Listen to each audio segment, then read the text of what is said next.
This podcast is brought to you by the Final Frontier Podcast. Welcome back to the AI Analysis Podcast.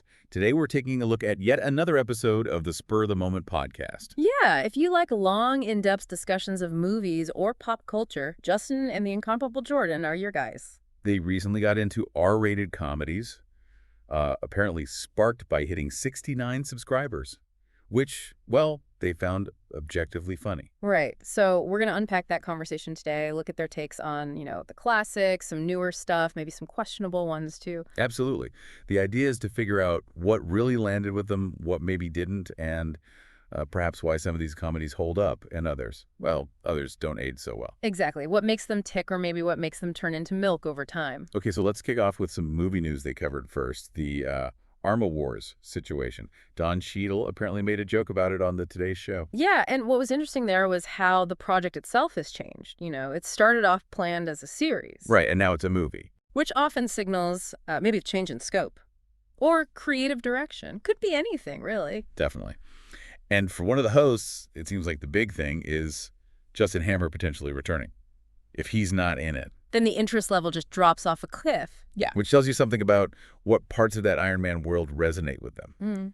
Justin Hammer, for anyone who maybe doesn't recall, was Tony Stark's sort of sleazy competitor. And the original Armor Wars comic, it's basically War Machine dealing with all the leftover Stark tech. Right. And fighting guys in knockoff Iron Man suits. Like Crimson Dynamo, stuff like that. So the premise is there. But they didn't seem too hyped about the other big Marvel news, like Secret Wars, or those rumors about Tobey Maguire and Hugh Jackman. No, not really. Seemed like maybe their superhero focus is somewhere else right now.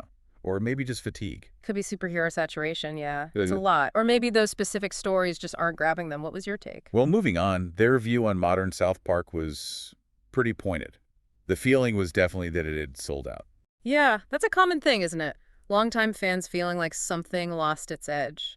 They had that anecdote about Matt and Trey, like literally farting on celebs back in the day. Compared to now, where they are the celebs, basically. It highlights that shift. Totally. And they pointed to specific episodes, like the one about Hurricane Katrina, the Beaverton Dam one. Yeah, and the TikTok episode, their takes on healthcare. The feeling was it just wasn't, authentic anymore. Lacked the bite. It's tough, right? When you become part of the establishment you used to critique, their own success, their wealth, it changes the perspective, inevitably. Though one of them did have a good memory of that feature episode, the post-COVID specials. Almost like that could have been a decent ending point. Right, which suggests they see a decline after that, and that feeling that maybe the newer stuff is just fulfilling a contract rather than coming from real passion. You hear that about a lot of long-running shows. They also brought up that rumor about South Park maybe skipping 2025, not covering the election. Initially compared it to the Rolling Stones slowing down. But they clarified, didn't they? Not ending, just maybe changing the pace, which is different. Yeah, and then they mentioned that cracked article that pushed back, saying, hang on, the Stones actually work pretty hard. Which just shows you got to be careful with comparisons, I guess. Fans always want more, right? Okay, switching gears a bit. Franchise comebacks. Somehow this led them to Twilight. In an animated Midnight Sun series, the clue was apparently sparkly skin. Huh.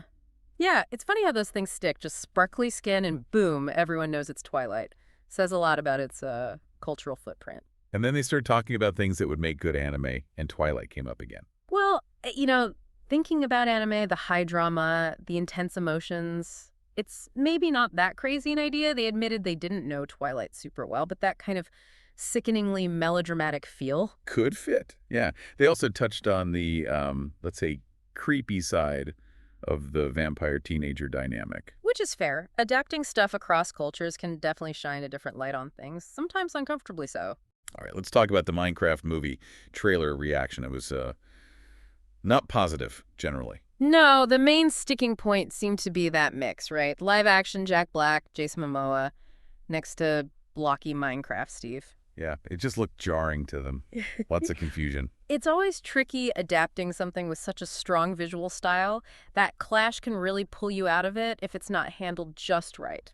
They did wonder if maybe the humans, turn into Minecraft characters in the movie, like that's part of the plot. That could work. That would definitely smooth over the visual weirdness. And probably cheaper, too, right? Animating Minecraft characters is easier than trying to make them look realistic somehow. The whole ugly Sonic situation came up too, like a warning story. Yeah, you don't want to have to go back and fix your main character because everyone hates how it looks. Studios are probably wary of making that a habit. They also speculated about the plot. Maybe it's a ticking clock thing. Yeah. Humans trapped. Got to get back. Could be. Some kind of clear states would help. Because right now, they were saying there's just no explanation for why the humans are even there. And Jason Momoa's role specifically seemed really confusing. Like, what's he doing there looking like? Well, Jason Momoa in Minecraft. Yeah, without any context, it just felt random based on their reaction. So the verdict was basically, maybe stream it, probably not rushing to theaters. Which does make you think, maybe we should talk about video game adaptations more generally sometime. It's such a hit or miss genre. Definitely worth exploring. Okay, DCU news. Casting rumors. The big one was Josh Brolin apparently being offered Hal Jordan, and the reaction wasn't great. No, immediate pushback. Too old, too gruff. It just shows how fans have these really specific images in their heads, doesn't it? Totally. They started naming other actors they thought fit better. Ryan Reynolds, maybe give another shot. Ryan Gosling, though they thought maybe too square-jawed initially. Jake Gyllenhaal. Yeah, those guys have a different kind of energy, maybe more charisma than what they saw Brolin bringing to that specific role. It's not like wanting Jason Momoa or The Rock, who are just pure powerhouses. Right. And they even brainstormed other lanterns. Will Poulter, maybe, for a younger Hal. Nathan Fillion as Guy Gardner. Yeah. Though they didn't quite agree on Fillion. Just shows it's all subjective, really.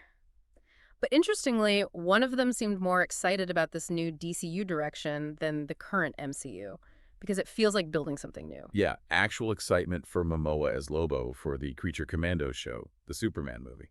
And a lot of that seems tied to James Gunn, right? The goodwill from Guardians is huge. And this idea of getting Superman's, sentimentality back, that quote about denying evil men the chance to be good, that seemed important. Yeah, they contrasted that with Zack Snyder's approach, which they felt was more about trying to subvert the heroes. Which is that classic debate, isn't it? Should these stories be dark and gritty, or should they be more inspirational? They made the point that superhero stories can be deep and meaningful for everyone, not just adult. Good point. Staying with DC, but shifting to Gotham. Matt Reeves gave some hints about the Batman Part 2, digging deeper into corruption, maybe going in unexpected ways. Okay, sounds intriguing. But he also apparently said it won't go full fantastical with the villains. Yeah, and that seemed to disappoint one of the hosts. They kind of want the more out-there Batman villains. Especially with the Batman Beyond movie getting canceled, maybe. You want those bigger swings somewhere. It's that constant push and pull with Batman, isn't it? Grounded versus fantastical. They were saying, why not have both? Different versions exploring different things. That makes sense. And they suggested ways to do it, like more realistic takes on guys like Clayface or Mr. Freeze. Yeah, find a way to make them work in that world. They seem tired of just more mob stories like Falcone or Penguin. They wanted something different, like Mr. Freeze with that tragic backstory. Or the ventriloquist, Court of Owls. Even a different spin on Ra's al Ghul. Yeah, villains with more psychology, maybe. Or deeper Gotham lore. Oh, and Dave Bautista was seen recently, sparking Hugo Strange theories. He could definitely pull off that kind of imposing intellectual villain. Interesting. All right, animation again. Dragon Ball Daima trailer. The main thing, which wasn't really new news, was the characters getting turned into kids. Right, and they acknowledged the humor in that. Seeing someone like Vegeta as a kid is inherently funny. And Super Saiyan transformations are still in, apparently. The animation looked good, which, it usually does these days for Dragon Ball. Yeah, the main worry seemed to be about the story itself. Like, is this just going to be a side adventure with no real stakes? An in-between thing? One of them hadn't heard about the new set of Dragon Balls being introduced, though, so that adds something, maybe. Could lead to some weird Wish shenanigans. And they did joke about, a Kid Goku and Kid Vegeta fusion dance. That would be something. They mentioned enjoying recent stuff like Super Broly for the fights and Superhero for the character stuff. Yeah, even the quieter moments, like Piccolo just being a dad, picking up Pan. It's not always about fighting, Totally. Slice of life stuff can be great in small doses. They like that baseball episode in Super, remember? Yeah, exactly. Need that balance. Okay, before we hit the R-rated comedies proper, one of the hosts plugged his new Star Trek podcast, The Final Frontier, with his friend Jake. The Final Frontier podcast. These are the voyages of Jake Boger and Justin Spurr. Our weekly mission: to explore memories of Star Trek's strange new worlds, to recall the search for new life and new civilizations, to boldly go where no one has had the spare time to go before.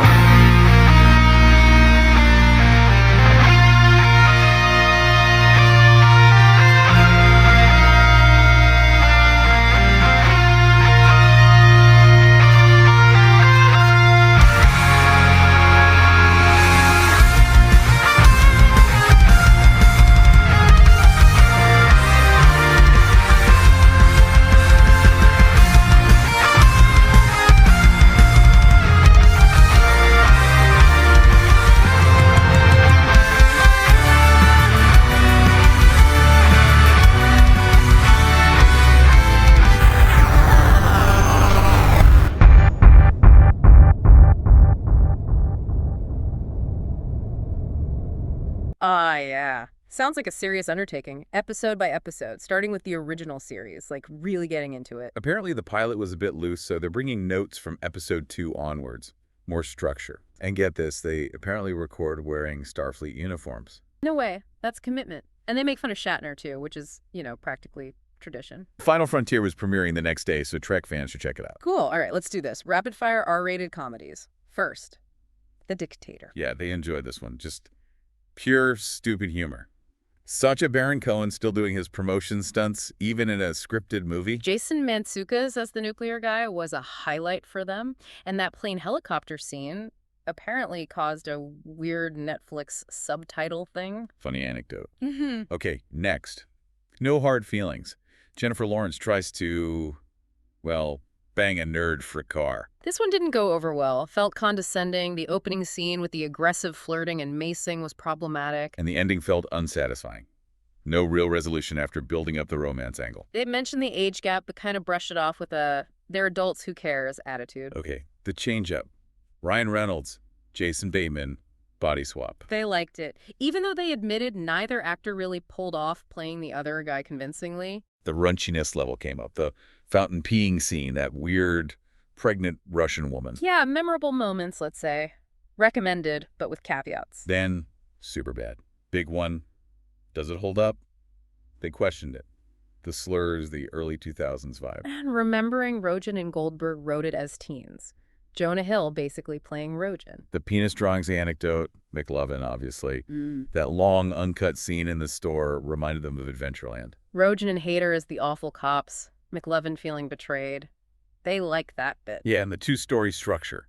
Getting Booze versus McLovin's cop adventure. And the fact McLovin was actually 17, his mom was on set for the sex scene, apparently. Wild. So, mixed feelings on the humor now. Paul, they called it E.T. for adults. Like this one a lot more. Yeah, enjoyed how it inherently disproves God, apparently. Nick Frost, Simon Pegg, Seth Rogen as Paul the Alien. They like the idea of aliens subtly feeding us their image over time. Sigourney Weaver's in it, too. Creative, funny. Sounds good. Then Ted, also positive. Yeah, the humor came from Ted the Bear being the straight man, reacting to all the human craziness. That grocery store scene got mentioned. Patrick Warburton as the closeted guy, Sam Jones playing himself. Left them wanting more movies that could pull off believable CGI characters with actual good writing. Fair enough. Okay, the Hangover sequels, part 2 and 3. Predictably, seen as a big step down. They really didn't like what happened to Zach Galifianakis' character. Went from lovable idiot to just awful or mentally ill, they felt. And the whole Mr. Chow emotional arc felt forced. The third one felt like barely a movie, like Hangover 1.5. Yeah. The Big Lebowski comparison felt like a stretch. But they did like seeing the side characters back in part 3, and the end credit scene with Ed Helms getting implants got a mention. Yikes. Last rapid fire. Due date. Mm-hmm. Same director's Hangover also has Galifianakis with Robert Downey Jr. Yeah, RDJ basically playing Tony Stark but angry. Road trip movie. That allergic to waffles line was memorable. Surprising it underperformed, they thought. The scene where RDJ punches a kid probably wouldn't fly now. Galifianakis playing a very similar character again. And the friendship between the two leads felt underdeveloped. Okay, moving to the book report section. Full reviews. First, Tenacious D in the Pick of Destiny. Oh yeah, pure love for this one from at least one host. Loved the mockumentary style, just found it hilarious. Slight critique about how the movie handled the Kyle Gass, Jack Black dynamic shifting from the HBO show, but minor. Great music, obviously. One host showed a story about Tenacious D being their first ever concert. Cool. They ranked the albums too. Rise of the Phoenix was the best, apparently. Wow. Post-apocalypto. Really did not like that one. Hated it, basically. Wow, strong feelings. And they remembered the actual guitar pick that came with the CD soundtrack. Nice detail. Next book report. Oh, boy. Sausage Party and its sequel show. Yeah, the movie about food being alive and very horny.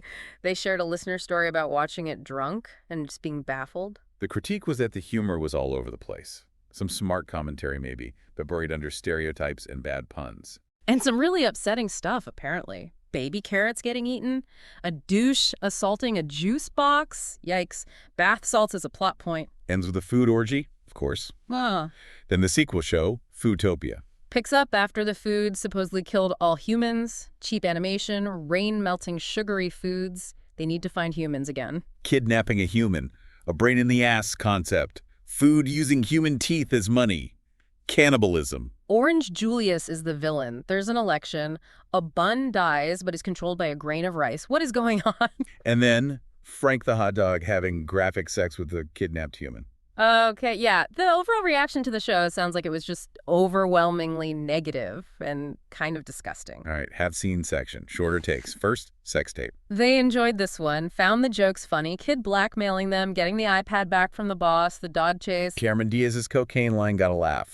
Her attractiveness was noted. An anecdote about someone making a 3-hour sex tape. And a headcanon theory linking the characters to Bad Teacher. It's on Netflix, apparently. Next, have seen. Get him to the Greek. Jokingly called the most canceled movie because of, well, P. Diddy, Russell Brand, Jonah Hill. Premise is getting Aldous Snow, Brand's character from Forgetting Sarah Marshall, to a concert. Yeah, Brand playing the same character. A pointless Sarah Marshall cameo. P. Diddy as a crazy producer. Jonah Hill's character just gets dumped on the whole movie. Unfair girlfriend situation. That African child song leads to punishment. Some problematic rape jokes mentioned too. But also funny bits like buying drugs from TJ Miller, that Casino Way joke. Good soundtrack.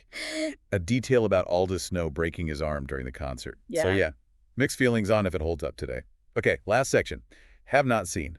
Starting with Bad Moms. Typical mom's crack under pressure idea. They haven't seen it but thought they'd probably enjoy it based on the premise and cast. Mila Kunis, Kristen Bell, Katherine Hahn. Yeah, good cast. Funny point about movies pretending Mila Kunis isn't gorgeous. Message about moms not needing to be perfect resonated. Didn't like the sound of the husband character. Seemed like a standard plot, though. Revenge of the Nerds. 1984 classic. Hadn't seen it recently. Nerds versus jocks. But immediately flagged major problems. Camera in the sorority house. The really dubious concentrate scene. Slurs. Asian stereotype. Feeling that the nerds were pretty awful, too, actually. Acknowledged its influence, but also hard to find on streaming now. Probably for good reason. One host remembered the laugh being funny, though. Old Dads. Bill Burr's movie. Haven't seen it.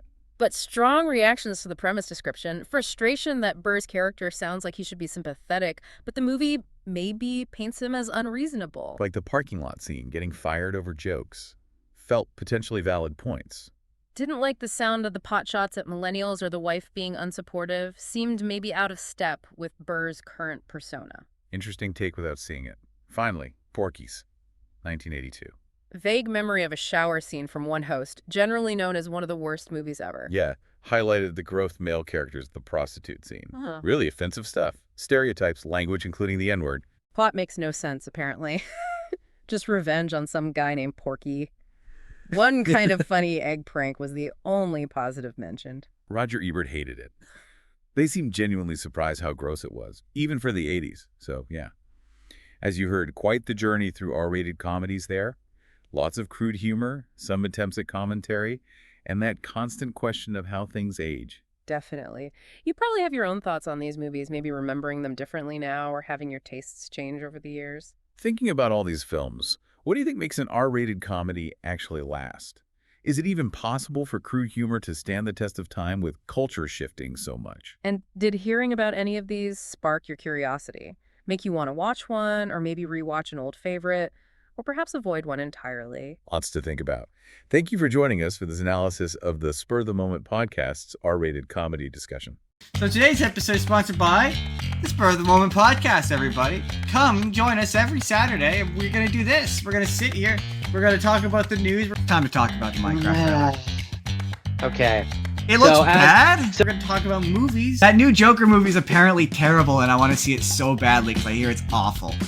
We're gonna make some jokes. We're gonna have some laughs. There's a lot of funny jokes in there. There's a lot of weird jokes in there. The Channing Tatum one will always make me laugh, especially when you hear the behind the scenes stuff. Like when you hear the behind the scenes story of how they just phoned them up. We're occasionally gonna have other people along for the ride. A really fun fact though is I learned last year that like that Coraline was like and not Disney. Oh, interesting. I mean, I can see why you would make that Yeah. mistake. Yeah. Because it does seem like it's a different. And to be fair, That would be a horrifying, terrible Disney movie. it would be because yeah. And we're just gonna have a generally good time. George, do you have anything else you want to say about our podcast? Make people watch it. We watch movies. Sometimes we watch shows, but we always have fun. Here On the spur, on the spur, 3, 2, 1. On the spur of the podcast moment. Yeah, we nailed it. Nailed Spur it. of At the moment podcast. Yeah. It's Spur of the Moment podcast every Saturday. We nailed it. You can expect awesome content like that. We cut flawless promos every single week.